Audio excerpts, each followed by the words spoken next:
German has lots of different words for the. This video is going to explain how to use them.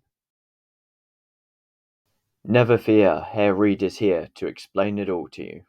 The nominative case refers to the subject of the sentence. The subject is the person or thing doing the action. This is the form you first learned when you started German.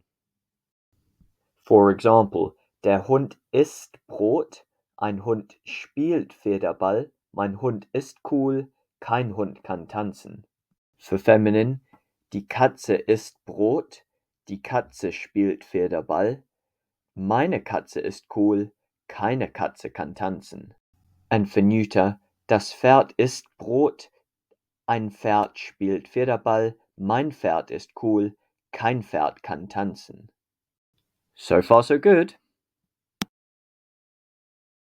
Often you do just need to know the gender of the word, but there are some clues in German that can help you.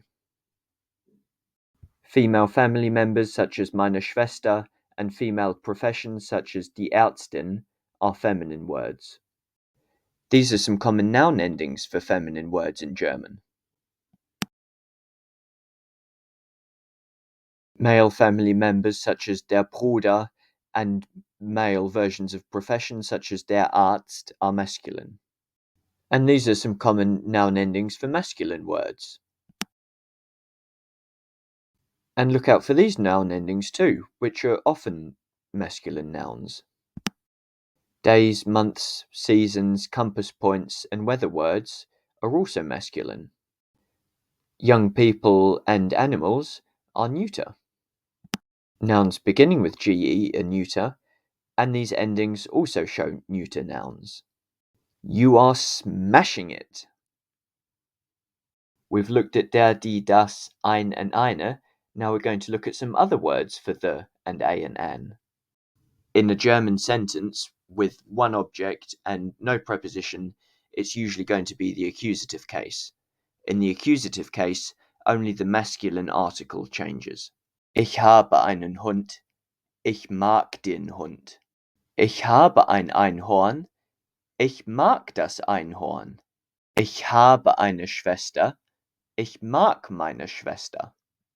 So only masculine articles change. Der becomes den, ein becomes einen. Sometimes we need to decide if the object is accusative or dative. Masculine and neuter nouns both change in the same way, becoming dem and einem. Feminine changes to der and einer. If there's a preposition, it's really helpful because it shows us if we need the accusative or dative case. Bis, durch, für, gegen, ohne, all accusative case. Aus, bei, mit, nach, seit, von, zu, they all use the dative too.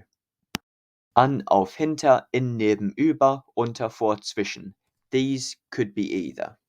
If there's a verb of movement with these prepositions, we use the accusative case. But if there's no movement or we're expressing position, then we use the dative case. Ich gehe in das Café oder ins Café, there's movement, so no change. Ich bin im Café, position, so das Café changes to in dem Café or im Café. Ich gehe in den Park, there's movement, but it's masculine, so this one changes to in den. Ich treibe im Park Sport. Der changes to dem and shortened to im. Ich gehe in die Stadt, so there's movement, so the D stays the same. Ich bin in der Stadt, this is position, so D changes to der.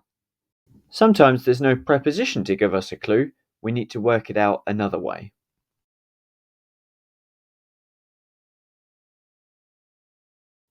Ich gebe der Frau ein Geschenk. The main verb in the sentence is giving. What am I giving? I'm giving a present. So a present is the direct object and accusative. It's neuter, so it doesn't change. The dative case usually shows to or for whom the action is taken. So I'm giving the present to the woman, so the woman is the indirect object, which is the dative. Some verbs always take the dative case. For example, danken, gefallen, glauben, helfen. And finally, the genitive case. This is used to express belonging.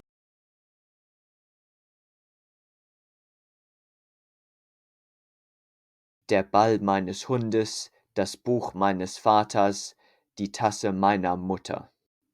Masculine and neuter articles change the same way, becoming des, meines, and we also need to add an ending to the noun. For feminine nouns, it changes to der or einer, but the noun doesn't change. Trotz, statt, wegen, während are always genitive. Super gemacht heute. Now it's time to practice. Tschüss!